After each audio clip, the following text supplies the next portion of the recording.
Un virus veramente subdolo.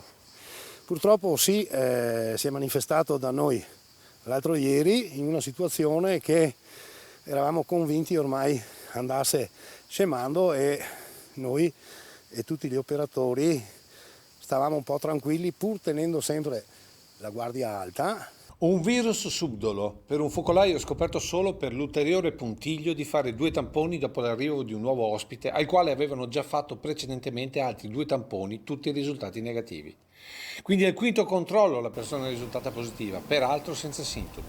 Pertanto è stata una sorpresa che ancora una volta dimostra che la pericolosità del virus non è da sottovalutare neanche a 5 mesi dalla sua comparsa, diciamo, a largo raggio. La persona ora si trova nel reparto coronavirus allestito all'interno della casa di riposo di Soligo.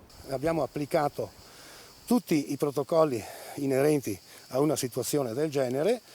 I pazienti positivi, i 6 pazienti positivi, sono stati isolati in un'area dell'istituto dedicata, noi non avevamo avuto bisogno prima, ma questa si chiama nuova area Covid, dentro la quale saranno, diciamo, assistiti da personale del Bombo Zolla dedicato, nel senso che anche il personale che si occupa di questi ospiti non potrà aver contatto né con i colleghi né naturalmente con gli altri ospiti dell'istituto. Isolamento totale dunque per quasi tutti i contagiati, perché il compagno di stanza del paziente zero invece ora si trova nel reparto infettivi dell'ospedale di Conegliano. Era stato trasferito inizialmente per altri problemi di salute da Soligo, con tampone negativo, diventato positivo al controllo di accesso al nosocomio della città del Cima.